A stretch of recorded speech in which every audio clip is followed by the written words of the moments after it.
Assalamualaikum warahmatullahi wabarakatuh. Perkenalkan, saya Irenita Ahmad dari PBAB 3 dengan NIM 2121020014 yang akan menjelaskan tugas praktik dari dosen pembimbing Dr. Asep Maulana, MPD.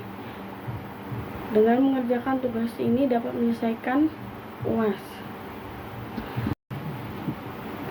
Semoga Allah memberikan petunjuk kepada para ibu. Fikih menjelaskan sandal harus lenyap dari dunia Islam kita. Maksudnya adalah kebiasaan melempar anak-anak dengan sandal atau sandal jepit seperti UFO atau piring terbang itu harus dihentikan. Takutlah kepada Allah dan memperlakukan untuk anak-anak kalian, Anak akan merasa terhina, mereka menganggapnya sebagai ejekan. Adapun yang melempar dengan kekuatan seperti pelontar dan peluncur rudal, apakah kita sedang dalam perang dunia? Bukankah begitu? Salah satu ulama besar kita, semoga Allah merahmati mereka, dulu pernah berkata kepadaku, "Wahai anakku, tutup aibmu, apa yang kamu lihat dari kami." La haula wala quwata illa billah. Demi Allah, aku tidak melihat dari mereka kecuali kebaikan. Yang penting di sini, dalam konteks ini aku teringat para ulama besar kita telah wafat. Semoga Allah merahmati mereka semua. Maafkan aku, sesungguh mereka telah pergi. Mereka yang dulu bisa kita Maafkan aku, sungguh mereka telah pergi. Mereka yang dulu bisa kita hidup dalam naungan mereka telah tiada. Yang tersisa hanyalah orang-orang yang hidupnya tidak memberikan manfaat. Sebagaimana yang dikatakan oleh sang penyair, bukalah keindahan itu terletak pada jubah yang kau kenakan. Meskipun engkau mengenakan jubah paling mewah sekalipun, keindahan sejati ada pada keutamaan dan akhlak yang engkau warisi, yang mendatangkan pujian dan kemuliaan. Aku telah menyiapkan diriku untuk menghadapi dan musibah besar seperti kematian dan cobaan.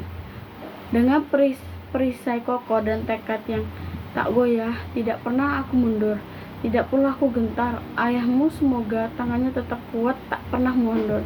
Berapa banyak saudara solehku yang telah aku kuburkan dengan tanganku sendiri. Mereka yang kucintai telah pergi, dan aku pun kini tinggal sendiri, seperti sebilah pedang yang kesepian. Kita memohon kepada Allah Subhanahu wa ta'ala, wahai saudaraku seiman, jadilah teladan bagi anak-anak kalian. Demi Allah, engkau bukan sekadar mendidik. Yang kau lakukan adalah memberikan makan, memberikan minum, lalu bersandar kepada Allah. Mintalah pertolongan kepada Allah dan jangan merasa lemah. Berdoalah selalu kepadanya. Ya Allah, anugerahkanlah kepada kami pasangan-pasangan dan keturunan kami sebagai penyejuk mata, dan jadikanlah kami pemimpin bagi orang-orang yang bertakwa. Assalamualaikum warahmatullahi wabarakatuh. Ada satu poin lagi yang ingin saya sampaikan. Jadilah teladan sejati, bukan sekedar rajin sholat 5 waktu di masjid, hafal sebagian besar Al-Quran, berzikir pagi dan petang, puasa Senin Kamis, bahkan mungkin sholat malam. Namun di rumahmu lisannya kotor, pelit dalam memberi, tidak amanah dalam keuangan, dan meremehkan hal-hal yang terlarang.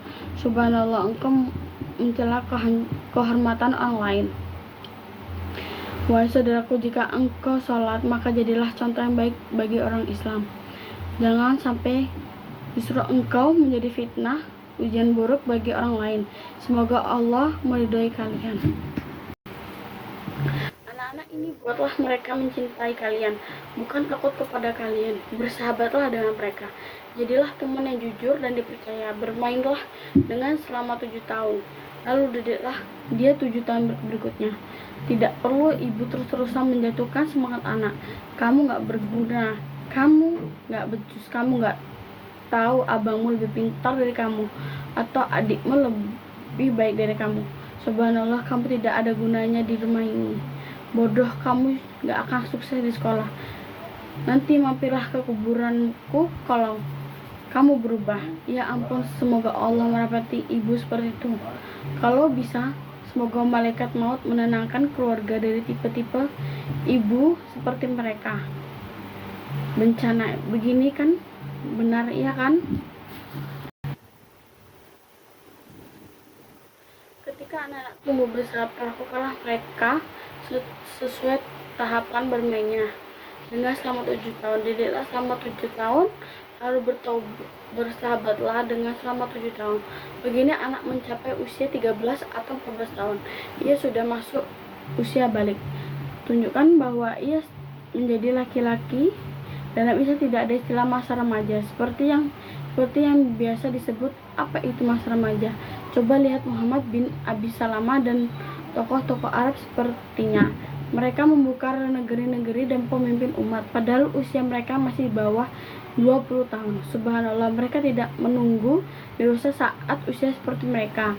Yang sering kita pahami sekarang, kalau engkau bersahabat dengan anak laki-lakimu dan engkau bersahabat dengan anak perempuanmu, maka urusan pendidikan dan komunikasi menjadi mudah dan lancar. Lalu ayah ibu adalah teladan bagi keduanya. Dan janganlah kita izinkan siapapun masuk ke rumah kita kecuali orang bertakwa. Jangan biarkan siapapun makan di rumahmu kecuali orang yang beriman, karena orang beriman akan menjaga kehormatan rumah. Tidak datang berkunjung lalu membicarakan keburukanmu di luar. Majelis itu amanah kita kaum melihat sesuatu yang tidak baik di rumah orang selain. Tutuplah, rahasiakan para ulama kita dulu. Kalau kita berkunjung ke rumah mereka, demi Allah mereka akan mengantar sampai pintu. Saya berkata, tolong tutuplah apa yang kalian lihat dari kami. Ya Allah, seolah rumah mereka penuh kekurangan, padahal Allah tidak melihat kecuali kebaikan dari mereka. Semoga Allah merahmati mereka. Anak-anak mengapatimu. Ketika anak sudah besar, perhatikan bagi masa perkembangannya menjadi 3 tahap. Yang pertama, 7 tahun pertama adalah masa bermain. Jangan bebani dia dengan apapun selain bermain, tapi bermain yang positif. Kedua, kemudian didiklah dia selama 7 tahun berikutnya. Didiklah bukan berarti memukulnya. Semoga Allah memberikan hidayah kepada para ibu. Fikih handal. Ilmu menghukum dengan sandal itu harus dihapus dari dunia Islam. Kebiasaan lempar anak dengan sandal, sepatu atau sandal tipis seperti piring terbang di sekitar anak-anak. Bertakwalah kalian kepada Allah dalam memperlakukan anak-anak kalian. Anak itu bisa merasa terhina meskipun mereka mungkin menertawakannya. Ya, bisa saja mereka menjadikan candaan. Tapi semua pelemparan itu seperti senjata berat dan peluncur roket. Apa ini perang dunia? Rumah tangga itu bukan medan perang.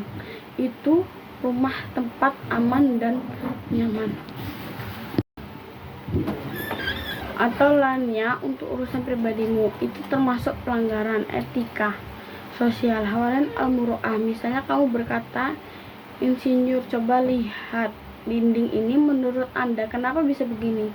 Wahai saudaraku, dia datang untuk berkunjung, bukan untuk memanfaatkan. Atau pada seorang dokter spesialis kejiwaan, demi Allah dokter, anak saya begini begitu dan jaga istri saya, dan juga saya punya masalah ini itu tidak pantas. Dan ketahuilah anak-anakmu sedang mengamatimu. Mereka melihat dan meniru bagaimana kamu memperlakukan tamu, apakah dengan hormat atau dengan memperlakukan diri sendiri dan menyusahkan kamu. Rasulullah juga pernah mengeluarkan lidah mulianya kepada Hasan dan Husain.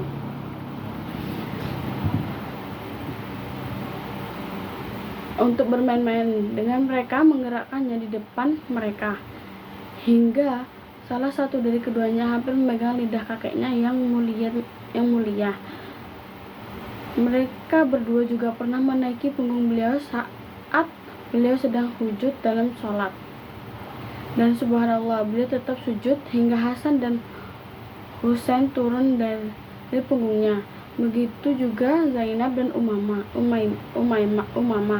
cucu beliau, putri dari Zainab, Umar bin Khattab sallallahu alaihi wasallam, bergurau kepada mereka, berkata, "Sungguh unta yang indah kalian tunggangi." Dan Nabi pun membalas sambil tersenyum, "Dan sungguh dua penunggang yang hebat mereka." Beginilah cara Rasulullah memperlakukan anak-anak dan cucunya. Baiklah, sekarang anak-anak sudah mulai membesar. Saat usia mereka mendekati 7 tahun, hendaknya kita sudah membiasakan mereka sejak sebelum usia itu. Tentunya membiasakan mereka untuk sholat, meskipun mereka juga bermain dengan Atari, PlayStation, dan segala macam station yang ada di dunia ini. Tetap kita harus mengajarkan mereka Al-Quran, kita tanamkan cinta kepada mereka, mushaf, kepada lembaran-lembaran Al-Quran.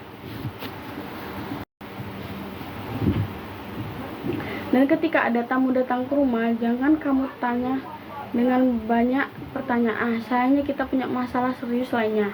Ketika ada tamu-tamu, misalnya seorang dokter yang berkunjung ke keluarga, langsung dihujani dengan pertanyaan, "Demi Allah, sisi tubuh saya ini suka sakit malam-malam." Wahai saudaraku, ini termasuk dalam hal-hal yang menghilangkan wibawa dan kehormatan dari Khawarim al-Mur'ah. Tahukah kamu jika Abu Yusuf Muhammad bin Al-Hasan Asy-Syabani atau murid-murid Abu Hanifah masih hidup, atau Syur Asy-Syakadi, mereka akan menolak kesaksianmu di pengadilan. Apa artinya? Artinya jika kamu mengeksploitasi keberadaan tamumu, dokter,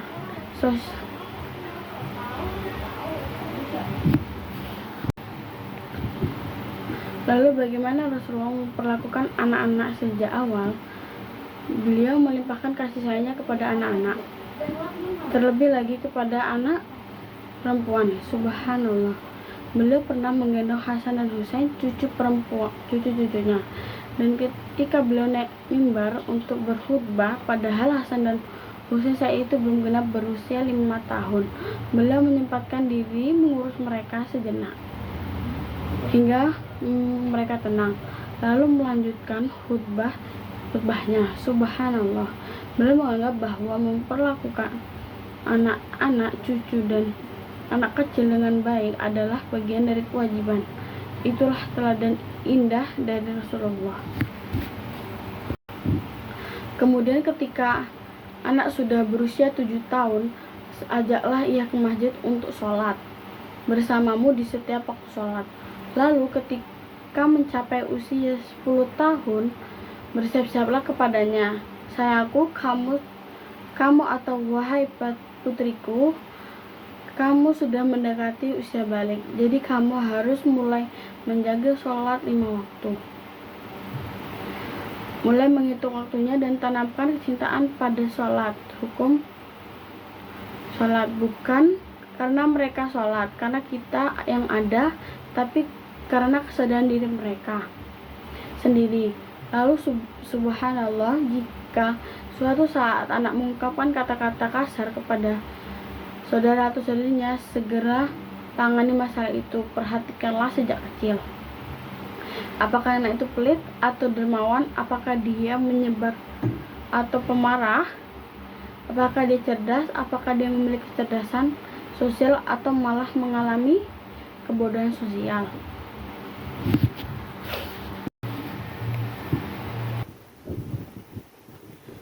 Pertama-tama, takwalah kepada Allah dalam hal apa yang kau berikan makan kepada anakmu. Artinya, dari mana hartamu berasal. Jangan menipu orang, jangan berbohong, jangan menjadi saksi palsu. Engkaulah teladan bagi anak-anakmu. Saya tidak mungkin menyuruh anak saya sholat sementara saya sendiri tidak sholat. Saya tidak bisa melarang mereka berbohong sementara saya sendiri bohong. Saya tidak bisa melarang mereka merokok sementara sendiri merokok. Seorang ibu tidak bisa menyuruh anak gadisnya berhijab ketika dia sendiri tidak berhijab, atau mengenakan hijab yang tidak syar'i. Hijab tapi masih memperlihatkan aurat atau berhias. Mengapa kamu mengatakan apa yang tidak kamu kerjakan? Sungguh besar makna murka Allah terhadap orang yang mengatakan apa yang tidak mereka kerjakan. Kandungan surat Al-Aswaf ayat 2 dan 3. Tidak perlu ayah atau ibu membandingkan anak dengan paman atau bibi mereka. Itu tidak pantas, memalukan. Jangan perlu membandingkan mereka dengan anak-anak lainnya. Jangan katakan kakakmu lebih baik darimu, anak pamanmu lebih baik, lebih pintar, sepupumu yang sisamu sudah begini begitu. Jangan lakukan itu. Itu hanya membuat anak merasa rendah diri, putus asa. Sebaliknya, selalu berikan inovasi padanya, dorong dan dukung dia, buat dia merasakan bahwa dirinya cerdas dan luar biasa. Ketika anak memasuki usia remaja, saat itulah ikatan persahabatan dimulai. Anak laki-laki menjadi sahabat bagi ayahnya, dan anak perempuan menjadi sahabat bagi ibunya. Dan kau, wahai ayah dan suami, jangan bertanya pertanyaan-pertanyaan tidak perlu kepada ibu. Banyak ayah yang suka bertanya, apa yang dilakukan katakan anak perempuan kita. Wahai saudaraku, ada hal-hal yang bersifat pribadi antara ibu dan anak perempuannya. Hal-hal yang khusus bagi kaum wanita. Apa urusanmu? Kadang-kadang bahkan masuk ke dapur hanya untuk melihat berapa gram mentega yang digunakan ibunya saat memasak. Kamu kenapa? Kamu kan hanya mau makan. Apa sebenarnya yang kamu cari? Tidak perlu menjadi orang yang terlalu kepo atau rasa ingin tahu. Karena jika kamu seperti itu, anak-anak pun akan tumbuh menjadi orang yang suka mencampuri urusan orang lain. Rasulullah ketika memetik buah pertama dari pohon hasil panen pertama, hal pertama yang beliau lakukan adalah mencari anak-anak dan memberikannya kepada mereka. Subhanallah al-azim, begitu mulianya akhlak beliau. Kami juga pernah membicarakan tentang Al-Haisman bin Al-Tayhan yang saat itu usianya belum genap 5 tahun. Ketika mengikuti haji wada bersama ayahnya, dia melihat Rasulullah dalam keadaan berihram dan betis beliau tampak telapak tangannya terlepas dari sandalnya. Subhanallah, Al-Haisman kecil yang berada di saf pertama merasa takjub lihat betis Rasulullah yang putih bersih. Subhanallah, ia pun merasa betis Nabi dengan tangannya menyentuh dengan polos penuh kekaguman. Tidak ada seorang pun daripada sahabat yang menegurnya. Tak ada yang berkata, aib kamu nak, jangan lakukan itu pada Rasulullah. Malu dong, itu tidak sopan. Tidak, sama sekali tidak ada yang menurutnya. Dan Al-Haisam masih menceritakan kejadian itu dengan usianya sudah 60 tahun. Mengenangnya sebagai momen yang membekas selama dari sudah 60 tahun, mengenainya sebagai momen yang memberikan selama dari 35 tahun. Begitulah contoh nyata dari indahnya perlakuan baik terhadap anak-anak.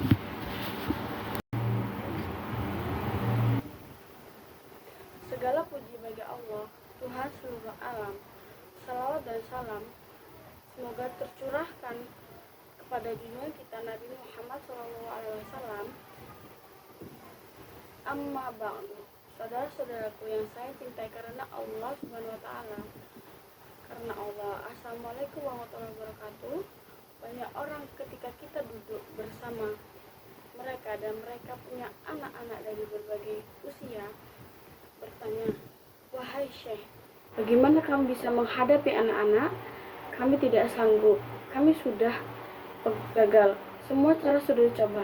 Kami mencoba pendekatan dengan lembut, ancaman menjanjikan hadiah dan penghargaan, namun semuanya gagal.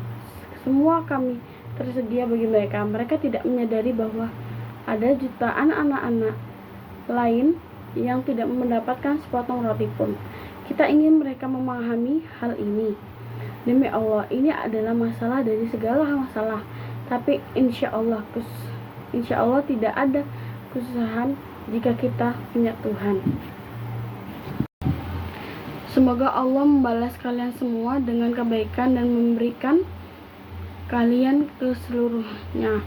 Ya Allah, nugaskanlah kepada kami pasangan-pasangan kami dari keturunan-keturunan kami sebagai penyejuk mata, dan jadikanlah kami pemimpin bagi orang-orang yang bertakwa. Mohon maaf jika aku telah menyebut atau mengingat para pendahulu kita yang mulia. Tidak lain aku lakukan itu melainkan untuk mendoakan mereka dan meminta kalian pun mendoakan mereka dengan rahmat. Wassalamualaikum warahmatullahi wabarakatuh. Cukup sekian dari tugas saya. Assalamualaikum warahmatullahi wabarakatuh.